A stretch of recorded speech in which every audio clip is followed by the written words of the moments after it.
It is the longest interstate in America. At just under 3,100 miles, it truly is the prime example of from sea to shining sea.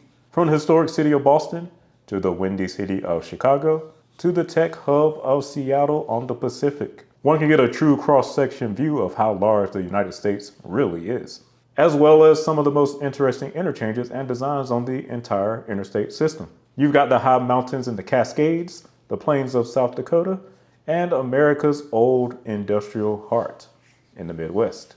What are we talking about here? None other than Interstate 90. And on this video, we're going to go through all the states on Interstate 90, and I'm going to tell you what it's like to travel on it. Before we talk about what it's like to travel on Interstate 90, let's first talk about the history of this super highway. Talk of a northern east-west route across the United States was proposed as early as the 1930s. But it wasn't until the Federal Highway Act of 1956 that Interstate 90 became a reality. With the way the interstates were numbered, with the lowest numbered east-west routes being in the southern part of the country, meant that Interstate 90 would be assigned to the northernmost cross-country route on the system. Like most interstate highways, I-90 would roughly follow or even outright replace many of the old U.S. numbered highways that were already in existence. Some of the routes associated with the Interstate 90 path were US 20, US 87, US 10, and US 51. In some states, the route would use existing highways. The Massachusetts Turnpike in that state, the New York State Thruway, the Indiana Toll Road, the Ohio Turnpike, Chicago Skyway, and Northwest Tollway all were constructed prior to the interstate highway system. Construction progressed through the 1960s, with toll-free sections completed in Pennsylvania and Wisconsin. The Midwestern sections were finished by 1978, and most of I-90 between Seattle and South Dakota was opened by 1987. The final section near Seattle was completed in September 1993, and then an eastern extension in Boston was finished in 2003 as part of the Big Dig project. And as of 2003, the Interstate 90 that we all know and love today was completely finished. All right, now what is it like to travel on Interstate 90? For this one, we're going to start out on the East Coast, and that means Boston. I-90 starts out in Boston near the Logan International Airport. You come off Highway 1A, which provides some nice views of the Boston skyline. This section here was a part of the massive Big Dig project that rebuilt parts of I-90 and I-93 in that area. Throughout the entire state, it is also known as the Massachusetts Turnpike and is tolled. In this area, you'll experience some of the finest engineering on the interstate highway system. This intricate system of tunnels shows how highways could have and probably should have been routed through cities for those cities that chose to have them enter their core areas.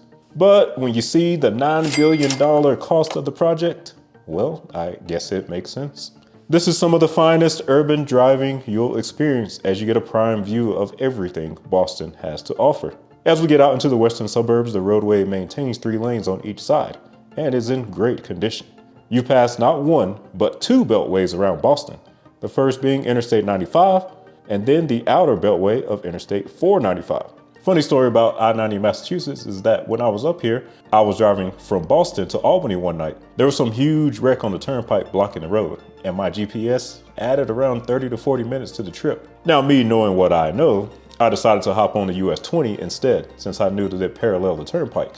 And despite this, the GPS kept telling me to get back on the turnpike the whole time. Until eventually, around Lee, it finally got to the point where the GPS updated and dropped over 30 minutes from my ETA. So sometimes it does pay to be familiar with where the route numbers go, rather than just relying on these GPS apps. Now, once we get into New York, things are initially uneventful, just your standard 4-lane rural roadway. But before hitting Albany, there's an interesting interchange with what is called the Berkshire Connector of the New York Thruway. This connector takes you to I-87 if you want to go somewhere south of Albany, or if for some strange reason, you want to enter Albany from that direction rather than on Interstate 90. Otherwise, Interstate 90 takes a turn to the north to approach Albany. After crossing the Hudson, we are officially in the New York capital city. You can't see much of the city from the interstate, but you are immediately greeted by back-to-back large interchanges with Interstate 787 and US 9 for accessing downtown.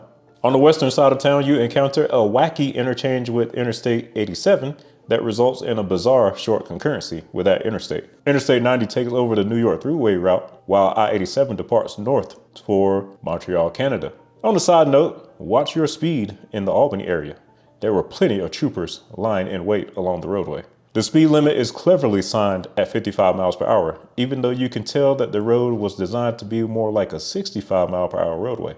You know New York has got to collect that revenue. West of Albany, you will encounter a few towns that remind you of the Dutch influence on New York, with both Rotterdam and Amsterdam being chosen as names of these places. Also here is Schenectady, which I did take a tour of, and I'd say that town looks like it has seen better days. And since Interstate 90 is now the New York Thruway, tolls are required from here on out through the state of New York. After Amsterdam, things calm down and we are running on a standard 4-lane roadway. Medium-sized towns like Utica and Rome dot the path until we reach Syracuse. Syracuse is a city that has been hit hard by the deindustrialization of America, like much of this part of the country. Here we encounter the major freight route of Interstate 81 and its spawn, Interstate 481. Interstate 81 in the city proper is planned to be removed, and Interstate 481 will be renumbered as I-81. After Syracuse is Rochester, which is in a similar state. You'll notice that these cities up here have road networks that seem to be larger than their populations warrant, with multiple auxiliary routes and freeways around them. This is due to them being more significant back when the interstates were initially constructed.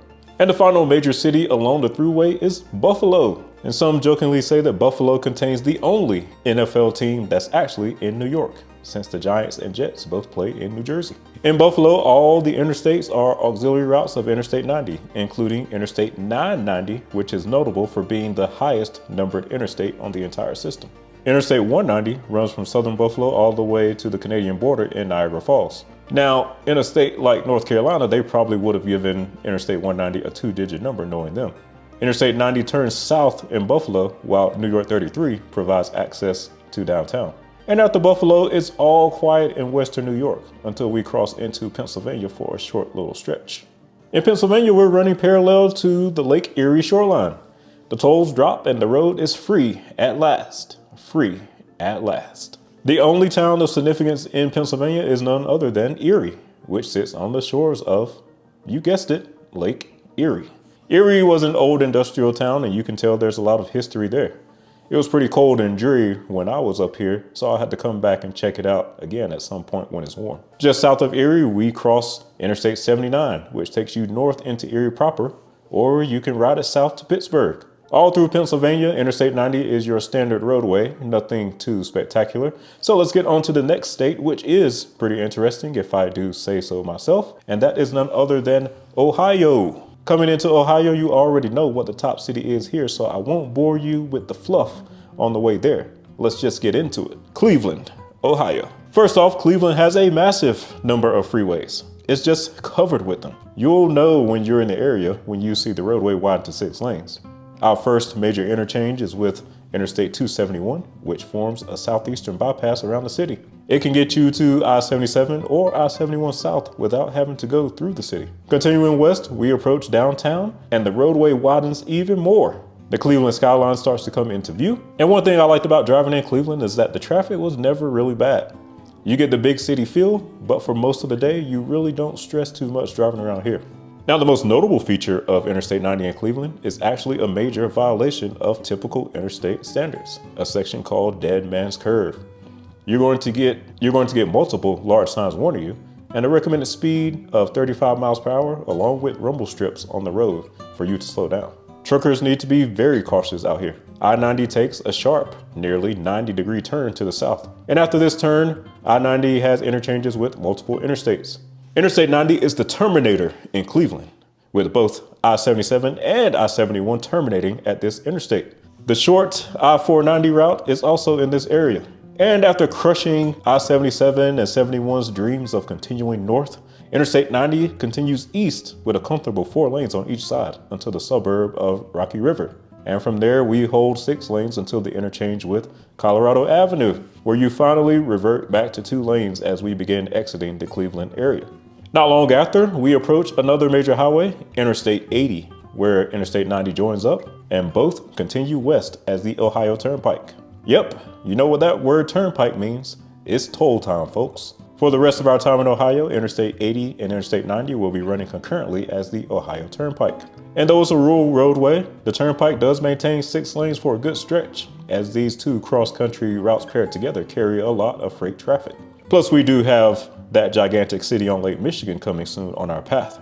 The next Ohio city is Toledo, where we cross paths with Interstate 75, a major north-south interstate that you could take north into Toledo and Detroit, or head south to Cincinnati. The third lane drops after Toledo as it gets pretty rural out here. Crossing from Ohio into Indiana, it now becomes the Indiana Toll Road. Yep, you didn't think you were in the clear of tolls just yet now, did you? The first interstate we meet in Indiana is none other than the famous I-69, where you can choose to hit Fort Wayne or go up to Lansing, Michigan. After passing the South Bend area, we encounter our next interstate, which is I-94. At the interchange with I-94, we finally ditch Interstate 80 and send it on a concurrency with I-94. And shortly after this, we come to the infamous city of Gary, birthplace of the Jackson family and former industrial powerhouse that has definitely seen better days. In Gary, the terminus of I-65 is near, but technically this wacky interchange between I-90 occurs right before it, and Interstate 65 actually terminates at 5th Avenue. I-90 serves as the unofficial boundary between the industrial waterfront of Gary and the city itself. You're going to start to see a lot of freight traffic appear in this area, as we are already in the Chicago metro area at this point. Gary, along with East Chicago, give a good glimpse into the former manufacturing powerhouse that this area of the US once was. As we approach the Illinois state line, you come to this huge toll booth known as the West Point Toll Plaza. When I came through here in the fall of 2023, there was road construction, so it took ages just to get through. The road is beaten and rough, and then you finally cross the Illinois state line and immediately enter the Chicago city limits. Entering Illinois, the road becomes known as the Chicago Skyway, also tolled. It is named the Chicago Skyway, and as you guessed it, you are up in the air. This elevated roadway takes you over some of the industrial areas near the shore. And that large Chicago skyline already begins to appear in the distance, despite how far away it is.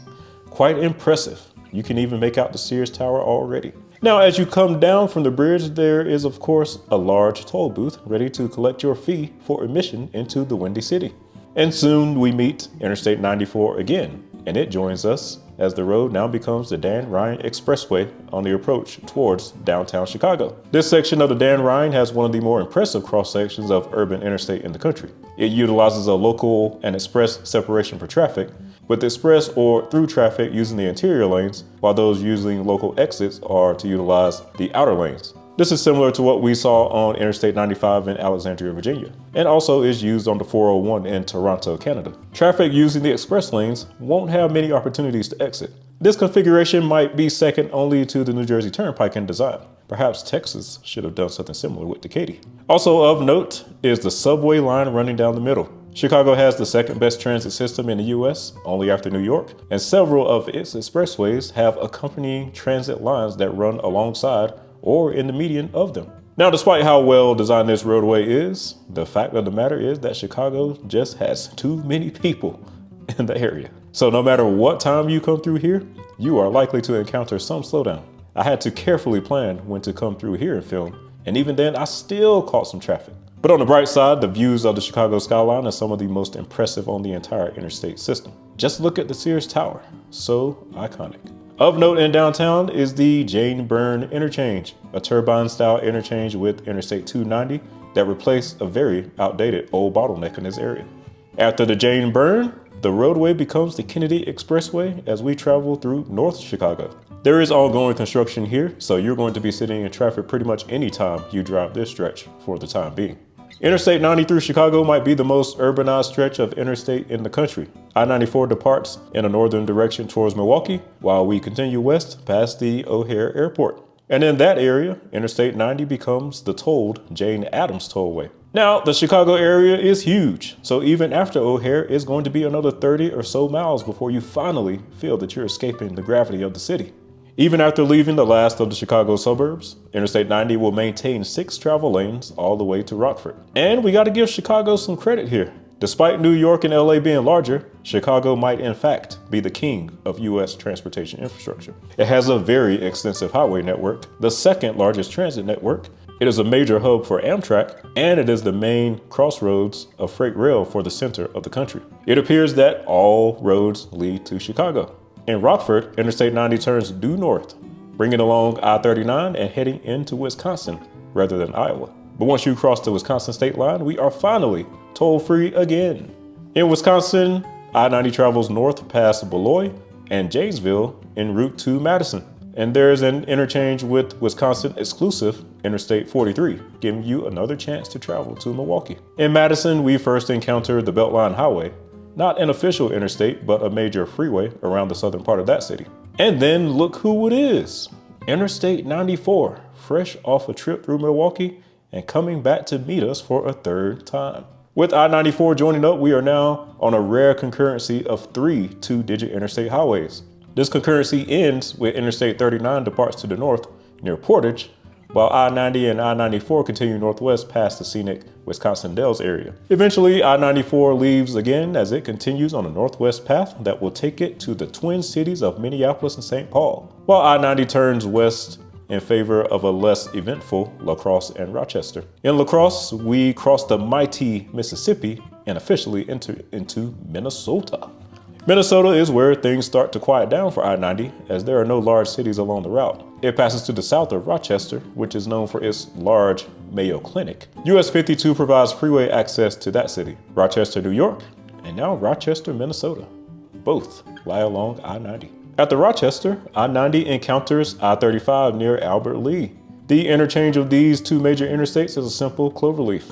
One of the few places where this design that Minnesota loves so much is actually appropriate for the traffic counts that it serves. Things get flat, plain, boring, and empty in these parts, as this part of Minnesota looks like its neighbor Iowa to the south. So let's just go ahead and talk about the next state, South Dakota.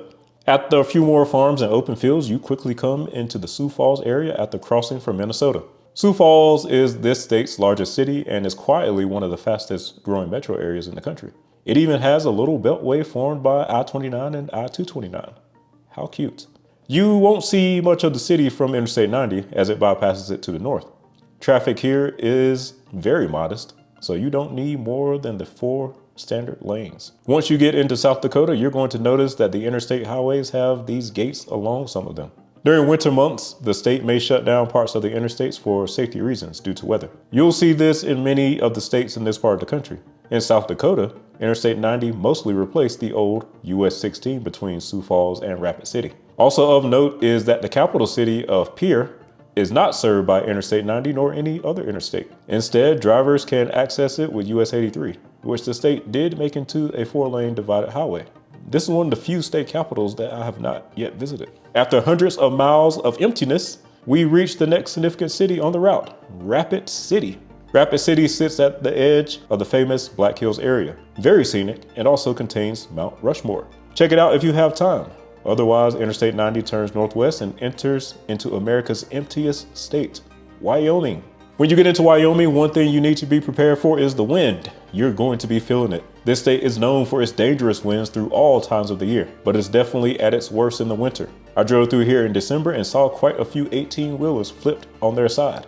So practice caution in these parts. The first town is the small town of Gillette, a good spot to stop and take in any amenities that you need. Services get fewer and farther between in this part of the country, so stay stocked up. After winding through the open land for another hour or so, we reach Buffalo, where we encounter Interstate 25. I-90 terminates Interstate 25 here, and it will not be making a journey with us into Montana. But you can take it south if you want to see Casper or Cheyenne.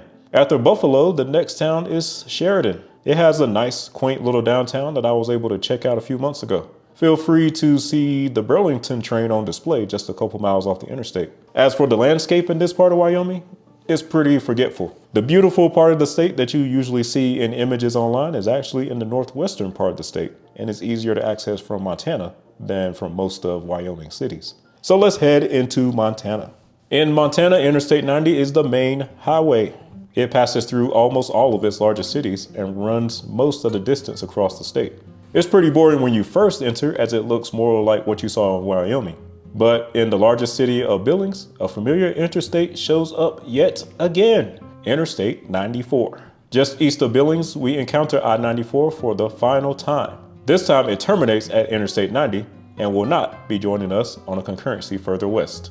In the Billings area, things get a bit more scenic, as the mountains can be seen in the backdrop behind the city. Interstate 90 bypasses it to the south and has 4 lanes of traffic. Montana is another state that Americans can move to if they want to escape traffic. It's quite smooth out here. Between Billings and Bozeman, you're treated to some pretty nice views as the road travels along the Yellowstone River. Speaking of which, Yellowstone Park can be accessed with US 89 from I-90 in Livingston. Interstate 90 bypasses Bozeman to the north, so pay attention because if you blink, you'll miss it. Next up, there is Butte, where you'll encounter Interstate 15. I actually had the chance to stop in and see what this town looked like. It kind of has the look and feel of what you would imagine in your mind when you think of Montana. A quiet town, nestled near the mountains with the big sky overhead. There's a short concurrency with I-15 here, which can take you north to the capital of Helena. And there's also a short spur route known as Interstate 115. After a bit more driving up the mountains, we reach Missoula. Missoula is the home of the University of Montana and has a pretty impressive downtown area for its size. And after Missoula, the final portion of I-90 in Montana winds through the mountains until you reach Idaho. In Idaho, we have one of the shorter sections of Interstate 90. It continues winding through the mountains as it did in Montana, passing by small towns such as Wallace and Osborne. Eventually, you see this large body of water in the distance. Nope, not the Pacific, not there yet, but instead it is Lake Coeur d'Alene. And the city of Coeur d'Alene sits next to it. It has a cool downtown for a small city, and water sports are offered along the lake. Interstate 90 runs around the northern side of town and then parallels the Spokane River. The rest of the area along Interstate 90 in this state is pretty developed, and this continues as you cross the state line into Washington. And all right, here it is, our final state on the list, Washington. The development from Idaho continues into Washington as Spokane and Coeur d'Alene appear to be growing into what will eventually be one metro area. The road widens for the first time since Wisconsin, as it opens up to 6 lanes in the recently incorporated suburban town of Spokane Valley. In Spokane proper, it passes close to the downtown area and becomes an urban-style freeway with a narrow median and tight interchanges. US Highways 2 and 395 join in concurrencies. If Interstate 11 ever becomes a thing this far north, then it was US 395 that was the chosen path in the Spokane area. US 2 departs near the airport, while US 395 tags along all the way to Richville. Interstate 90 isn't very scenic in this portion of the state, as it has a drier mud hill type of look. But once you approach the Columbia River, it looks very cool and scenic near the Vantage Bridge. Definitely worth stopping to check out if you have the time. Ellensburg is our last major stopping point before Seattle. Then you get to enjoy the spectacular views as the highway travels through the Cascades, some of the finest on the interstate. Washington has widened the roadway here, so you don't have to worry about being slowed down by trucks climbing the mountains. In Issaquah, you'll start to see suburban development to let you know that you have entered into the Seattle area. Washington has opted for a 3-lane plus HOV configuration here, with the HOV lane requiring a bus or a 2-person carpool between 5 a.m. and 7 p.m. In the large suburb of Bellevue, we encounter Interstate 405, the Seattle bypass. Honestly, in the Seattle area, I didn't find Interstate 90 to be too bad as far as traffic goes. Now I-5, well, that is another story.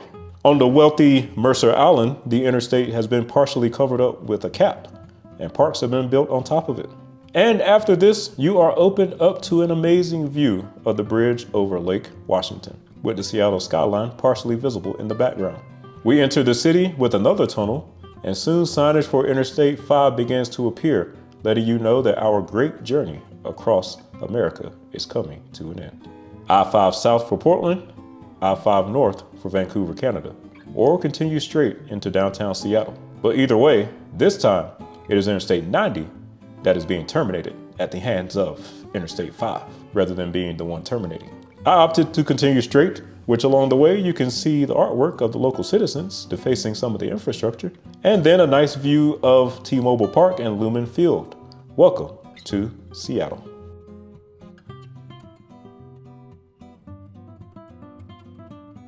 All right, guys, thanks for watching and taking this long journey with me on Interstate 90 across these great United States.